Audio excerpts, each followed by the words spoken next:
अच्छा, ये lecture start करते हैं बच्चों। आज आपका पहला टॉपिक है बैंड थ्योरी ऑफ सॉलिड्स। ठीक है।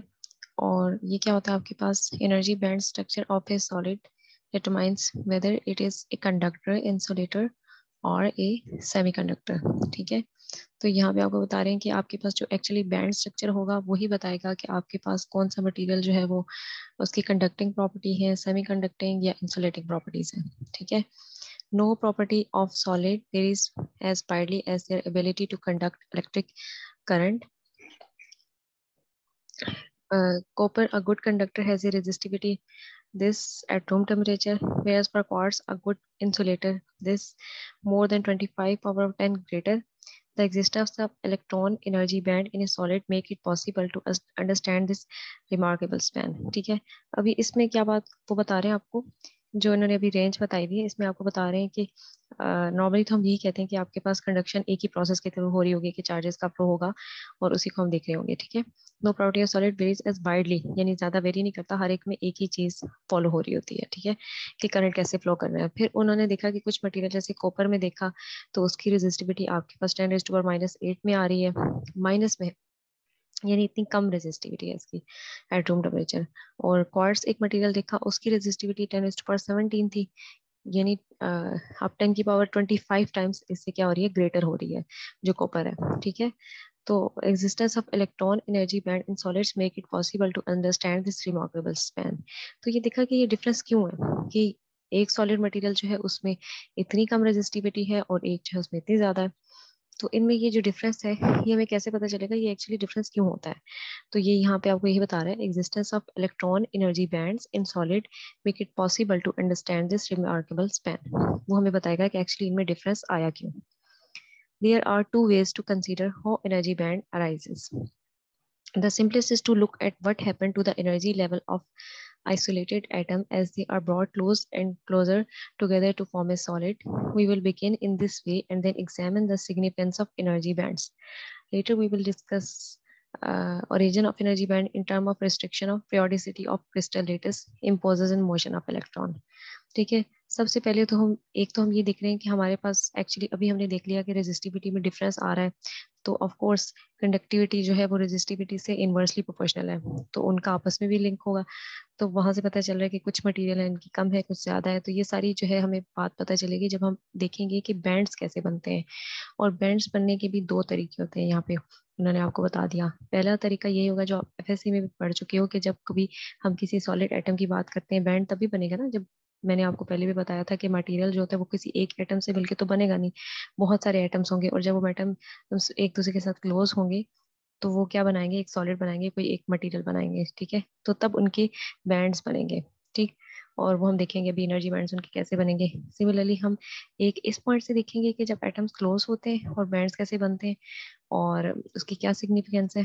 दूसरा हम ये देखेंगे कि हमारे पास क्रिस्टल लेटिस जो है वो कैसे इम्पोज करेंगे मोशन ऑफ इलेक्ट्रॉन पे पीरियोडिसिटी। ठीक है। अब ये बात क्या होगी क्रिस्टल लेटिस की, ये भी आपको थोड़ा बहुत इसका याद होगा। जब आपने इसको पढ़ा होगा उसमें, फर्स्ट ईयर में भी पढ़ा होगा, सेकेंड ईयर में, उसमें भी आप कहते हैं क्रिस्टल लेटिस होता है कि आपके पास जो मैं अभी कह रही हूँ ना एटम, यानी ये एक लेटेस्ट साइड होती है, ये भी एक लेटेस्ट साइड है, ये भी एक लेटेस्ट साइड है। अब लेटेस्ट साइड का मतलब होता है जहाँ पे क्या हो, लेटेस्ट एटम प्रेजेंट हो। ठीक है। अब यहाँ पे एक एटम प्रेजेंट होगा, लेट्स सपोज हम कह देते हैं कि अभी ये वाला मटेरियल हमारे पास Na है, ये लेटेस्ट साइड इस पे क्या है, क्लोरीन है, फिर आगे क्या है हमारे पास Na है। ठीक है। इस तरह आपके पास पड़े हुए हैं। इसी तरह सेम यहाँ पे भी ऐसे स्ट्रक्चर बनता जाएगा, आप देखेंगे यहाँ पे क्लोरीन एंड ऑल दैट। और प्रियोडिसिटी का मतलब होता है कि जैसे एक सोडियम है, बीच में क्लोरीन आता है, फिर सोडियम आ जाता है, फिर एक क्लोरीन आएगा, फिर एक सोडियम आ जाएगा। तो एक खास पीरियड के बाद क्या हो रही है, रिपीटिशन हो रही है। ठीक है। तो ये क्रिस्टल्स में होती है और ये भी हमें बताएगी कि हमारे पास जो हम स्टडी कर रहे हैं ना कि मटेरियल ऐसा हो ऐसा हो, तो इसका मतलब है कि उसमें ये चीज भी मैटर करेगी। ठीक है। कि आपके पास जो है वो क्रिस्टल में periodicity किस तरह है, तो वो हम देखेंगे अभी। लेकिन पहले हम बारी बारी देखेंगे कैसे बैंड्स में होगा। ठीक।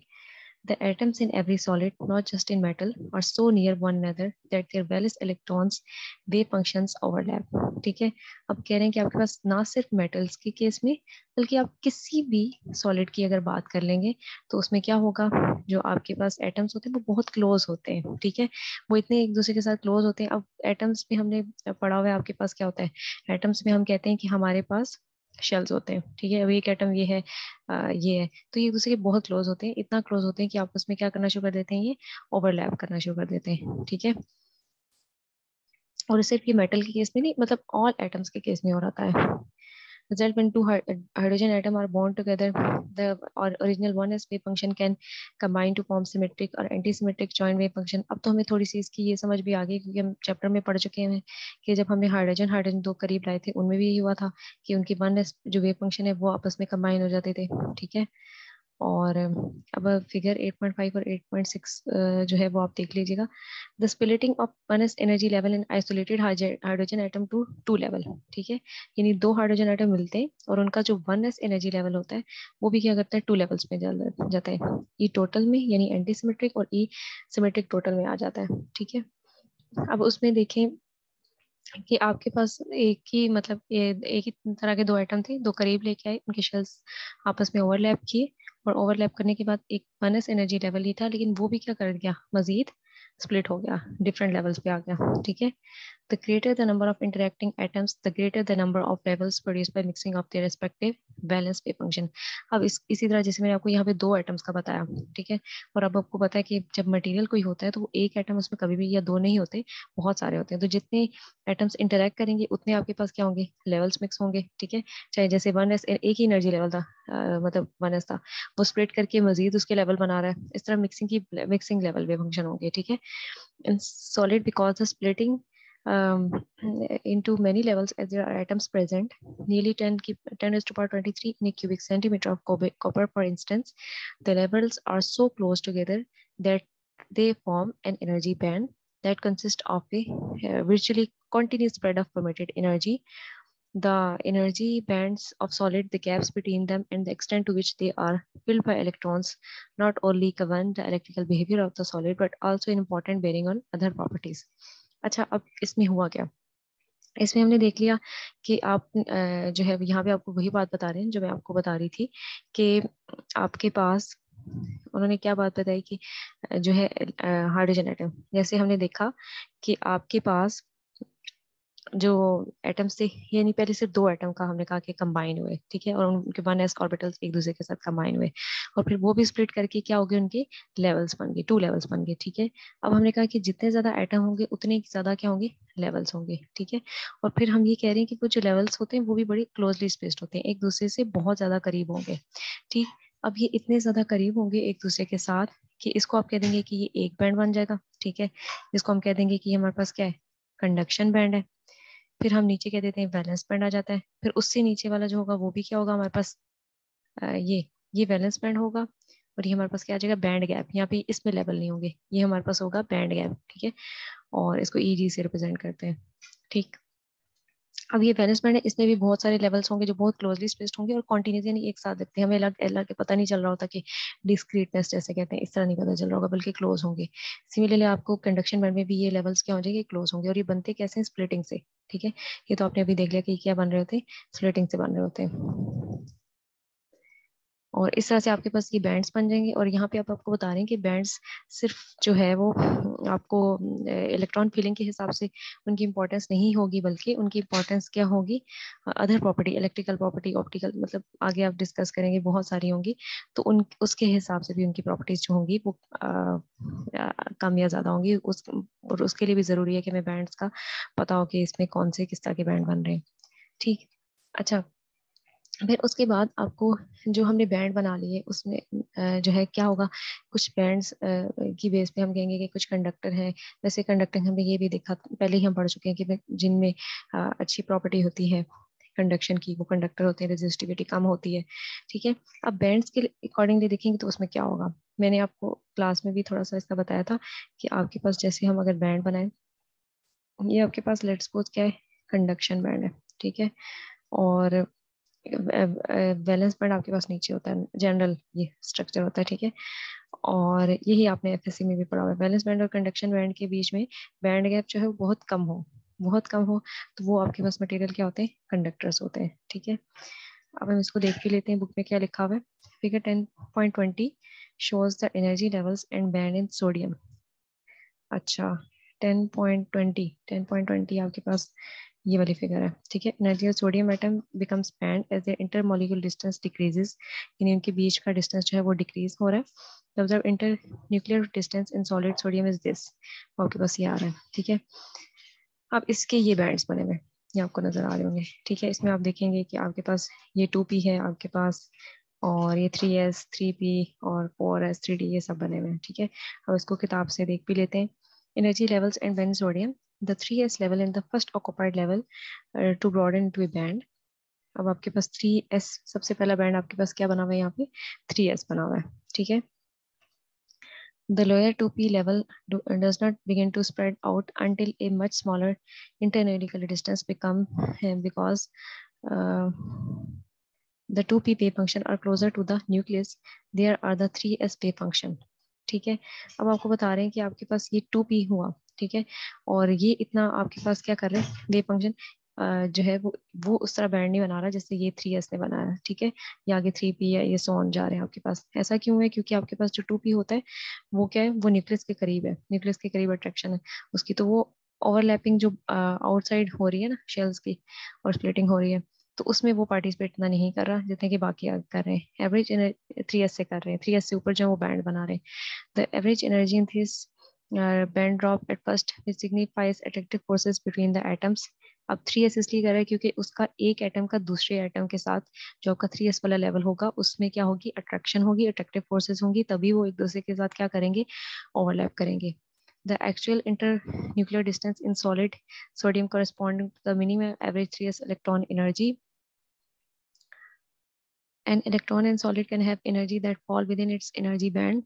The various outer energy band in a solid may overlap, which 10.21a case balanced electron have available a continuous distribution of permitted energy. In other solids, the bands may not overlap, and the intervals between them represent energy the electron cannot have. Such interval called the forbidden। अच्छा, मैंने आपको जैसे यहाँ पे start पे बता दिया ना कि आपके पास एक कंडक्शन बैंड बन रहा होता है, फिर बीच में आपके पास बैंड गैप आ रहा होता है, ये बैंड गैप है आपके पास। ठीक है, और आपके पास ये जो है वैलेंस बैंड है।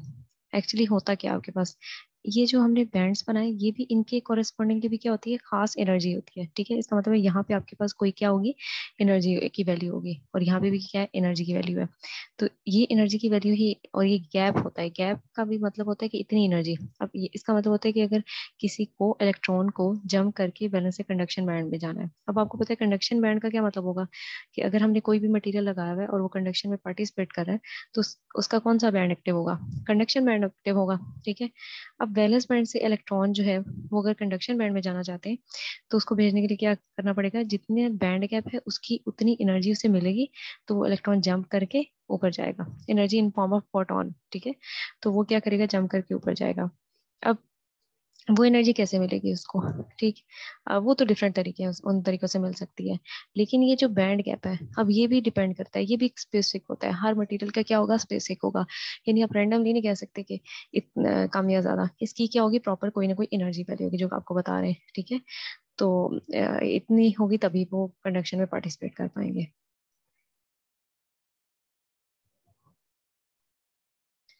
Distribution of electron energy in band at various temperature. अच्छा, अब टेम्परेचर का भी है इसमें, कि आपके पास जो इलेक्ट्रॉन एनर्जीज इन बैंड है वो वेरियस टेम्परेचर पे क्या है, जीरो के level, all levels in the bands are filled by electron up to Fermi energy. अच्छा, फर्मी एनर्जी की भी बातें आपको मैंने क्लास में भी थोड़ी सी समझाई थी, कि फर्मी लेवल आपके पास क्या होता है।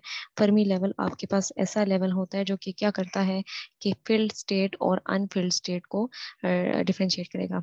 यानी आपके पास अगर हम कोई मटेरियल बनाए, तो उसमें ये आप समझेंगे, ये आपके पास फर्मी लेवल है, इसके नीचे की जितनी स्टेट्स होंगी वो फील्ड होंगी, यानी उनमें आपके पास according to Pauli's exclusion principle electron क्या होंगे, फील्ड होंगे, और उससे ऊपर वाली सारी स्टेट्स क्या होंगी, एम्प्टी होंगी। ये आपके पास होता है फर्मी लेवल। ठीक है, तो यहाँ पे आपको क्या बता रहे हैं, कि electron energies in band at various temperature, zero के पे आपके पास all level in the band are filled by electron up to Fermi level, यानी फर्मी लेवल तक नीचे जितनी भी स्टेट्स होंगी 0 केल्विन पे क्या होंगी, फिल्ड होंगी, एंड अबव जो होंगी वो क्या होंगी, एम्प्टी होंगी. At temperature above 0 kelvin electrons with energy below EF can move into higher states in which EF represents with 50% likelihood of being occupied. अच्छा, ये मैंने क्लास में भी आपको बात समझाई थी, जैसे मैंने आपको कहा कि ये आपके पास क्या है, फर्मी लेवल है. ठीक है, अब फर्मी लेवल से बिलो स्टेट्स जो है वो क्या है, फील्ड है. हम कह रहे हैं कि फील्ड है, और ये क्या है आपके पास ऊपर वाली अनफिल्ड है. ठीक है, और ये सारा काम कब हो रहा है आपके पास, 0 केल्विन पे हो रहा है. 0 केल्विन पे आप कह रहे हैं कि ऐसा हो रहा है, लेकिन 0 केल्विन से ज्यादा अगर टेम्परेचर दे देंगे तो इसका मतलब आप उसको ज्यादा एनर्जी दे रहे हैं. ज्यादा एनर्जी देने का मतलब क्या होगा, अब यहाँ से फर्मी लेवल से अब इतनी एनर्जी का डिफरेंस अगर मिल जाए, यानी इतनी एनर्जी मिल जाए इधर, तो इलेक्ट्रॉन क्या करेंगे, जंप करके यहाँ से ऊपर चले जाएंगे. ठीक है, इस स्टेट में आ जाएंगे जो अनऑक्युपाइड या एम्प्टी स्टेट थी उसमें आ गए. अब पहले ये फर्मी लेवल सेपरेट कर रहा था, लेकिन अब टेम्परेचर के बढ़ाने से फर्मी लेवल के ऊपर भी कुछ स्टेट क्या हो जाएंगी, ऑक्युपाइड हो जाएंगी. तो ये बात उन्होंने यहाँ पे आपको समझाई हुई है. अच्छा, sodium atom has a single 3sp electron. L is equals to 0. Atomic level can hold 2 electrons. So each s band formed by n atom can hold 2n electrons. ठीक है, ये तो वही बता रहे हैं आपको कि 3s में अगर कितने 3 इलेक्ट्रॉन हैं तो वो किस तरह आएंगे आपके पास, किस तरह फीलिंग हो रही है 2n इलेक्ट्रॉन्स फॉर्म में. अच्छा, ये जो है ना, यहाँ पे आपको ये बताया है, आपने इनको भी जरूर देखना है. ये ओवरलैपिंग बैंड आपको बताया, फिगर आपको आनी चाहिए. ठीक है, ये किताब से आप देख लीजिएगा. Thus, the 3s band in sodium is only half filled by electron and middle of the band. ये आपको फर्मी लेवल जो है मिडल में लाई कर रहा होगा, ये तो आपको पता है. When a potential is applied across a piece of sodium, 3s electron can pick up additional energy while remaining in their original band. The additional energy form of kinetic energy and drift of electrons constitute an electric current. Sodium is therefore a good conductor as other electrons with partially field energy bands.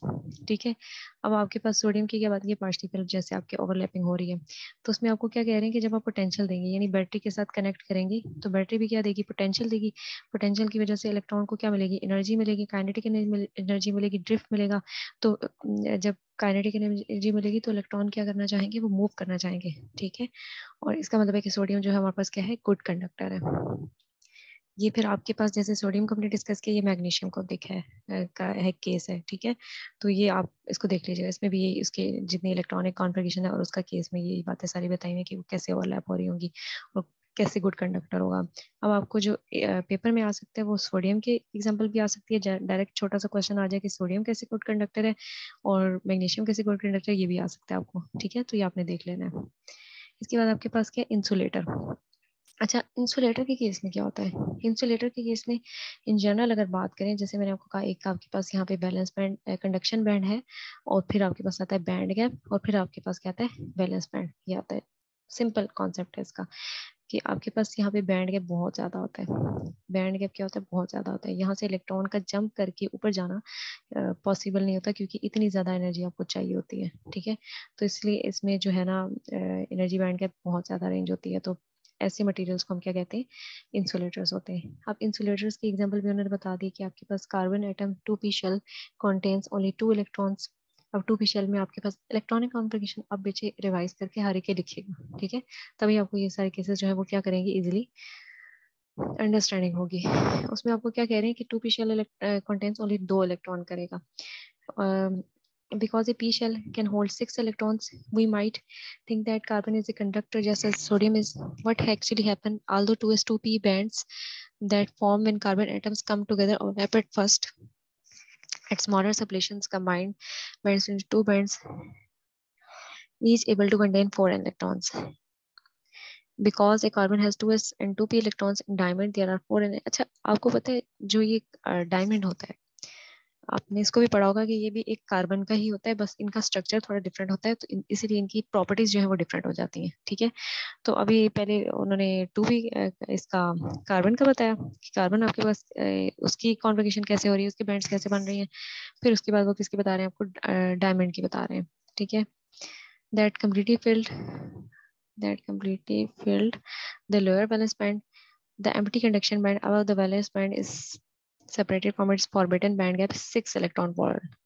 ठीक है, अब देखिए कितना ज्यादा gap है, 6 electron volt gap है valence band पूरा completely filled है और कंडक्शन बैंड एम्प्टी है, जबकि आपके पास एक्चुअली कंडक्टिंग प्रॉपर्टी होने के लिए जरूरी है कि कंडक्शन बैंड में कोई ना कोई इलेक्ट्रॉन हो। जब बैंड गैप इतना ज्यादा है तो वो जंप करके भी उनको जाने में प्रॉब्लम होगी। फर्मी एनर्जी जो है वो आपके पास क्या होता है, is the top of the valence band होगा। At least 6 electron additional energy आपको चाहिए उसको लिफ्ट करने के लिए। ठीक है,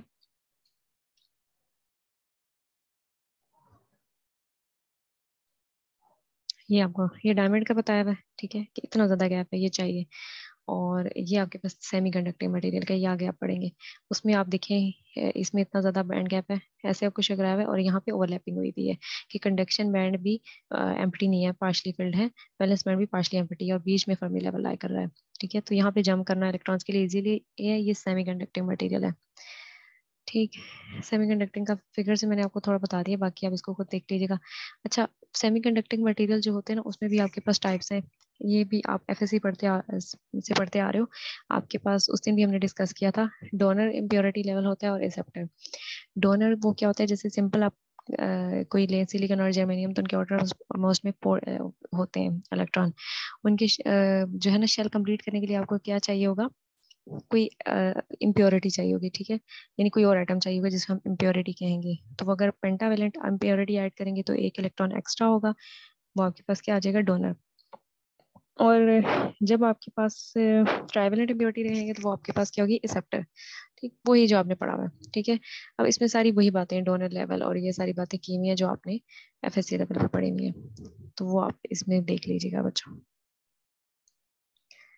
इसके बाद सेमीकंडक्टिंग डिवाइस, ये उस दिन हमने क्लास में डिस्कस कर ली थी, जंक्शन डायोड, टनल डायोड, ये बातें हमने देख ली थी। अब आपके पास एंड पे हमने थोड़ी सी चीजें देखनी थी। और कहाँ गई जी, जीनर डायोड का हम देखेंगे। अच्छा, ये डायोड ये भी मैंने आप क्लास में भी मेंशन किया था। ये जंक्शन डायोड, टनल डायोड और जीनर डायोड, ये ऐसे एक शॉर्ट क्वेश्चन आ सकता है, तो इसकी फिगर भी आपको लाजमी आनी चाहिए कि कैसे बनानी है। Although the reverse current in many semiconducting diodes remains virtually constant even at high voltages. In certain diodes, the reverse uh, current increases abruptly when a particle voltage is reached. अच्छा, आपके पास हमने उस दिन जो बात की थी हमने यही डिस्कस किया था कि आपके पास जो है एक आपके पास पी रीजन होता है, एक आपके पास क्या होता है, एन रीजन। तो इनको आप जोड़ते हैं, ये आपके पास एक बन जाता है जो है ना डायोड, पी एन जंक्शन बन जाता है। ठीक है, फिर इसके साथ आपने क्या कनेक्शन करने थे कि आप पी के साथ अगर पॉजिटिव कनेक्शन लगा देते हैं और एन के साथ नेगेटिव, तो ये आपके पास फॉरवर्ड बाइस बन जाता है।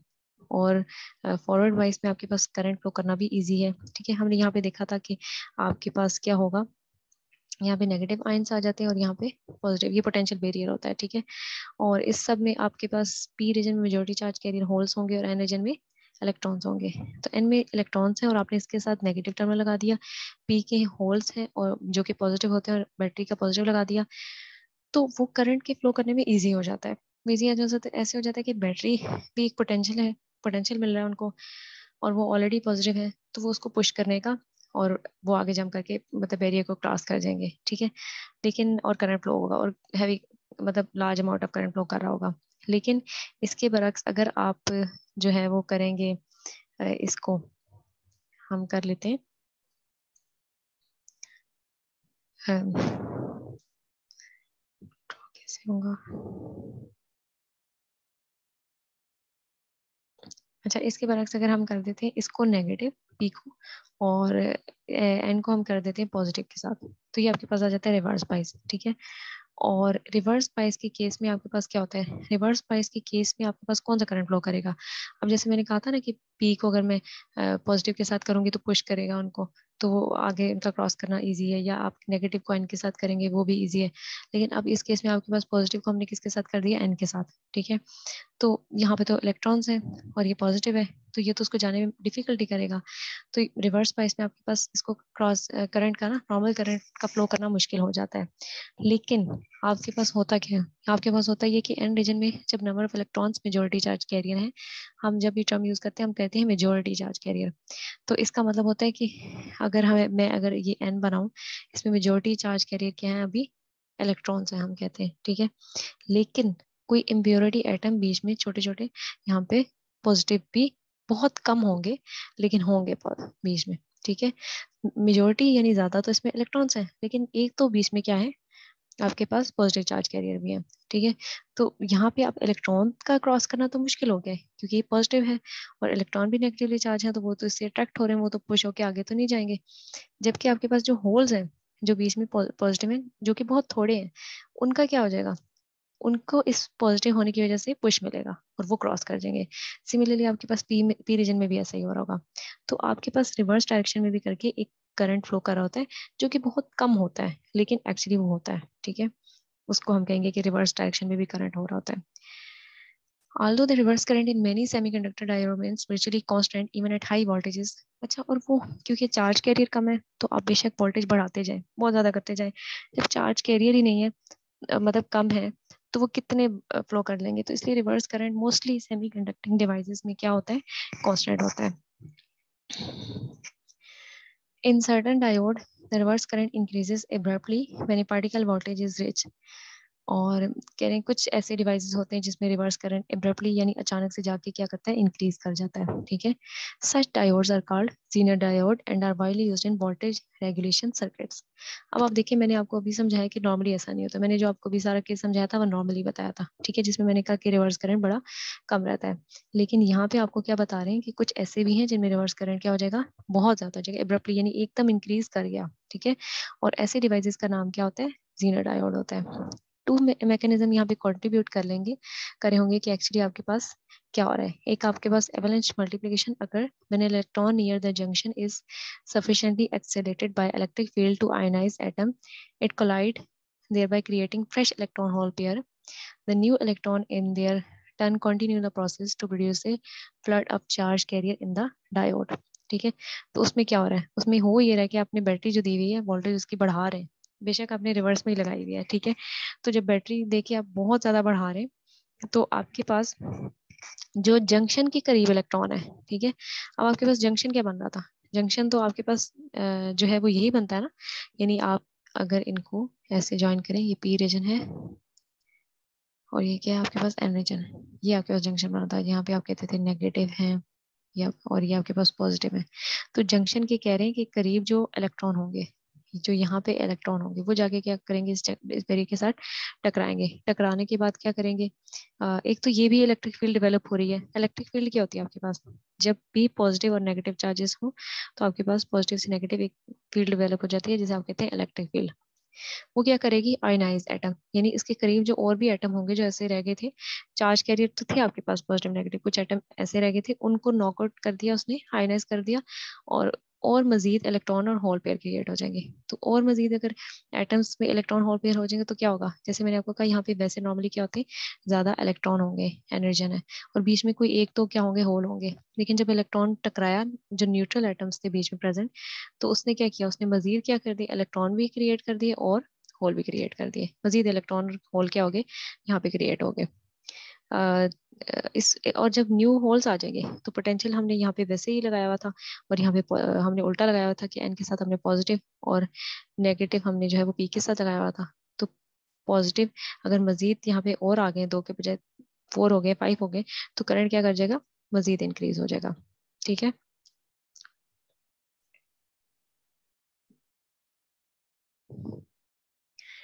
Other मैग्नेज्म called Zener breakdown. तो अब वो कह रहे हैं कि जीनर डायोड में एक्चुअली हुआ क्या, कि दो आपके पास, हम कह रहे हैं कि इब्रप्टली करंट एक खास वोल्टेज इंक्रीज करने के बाद बढ़ रहा है।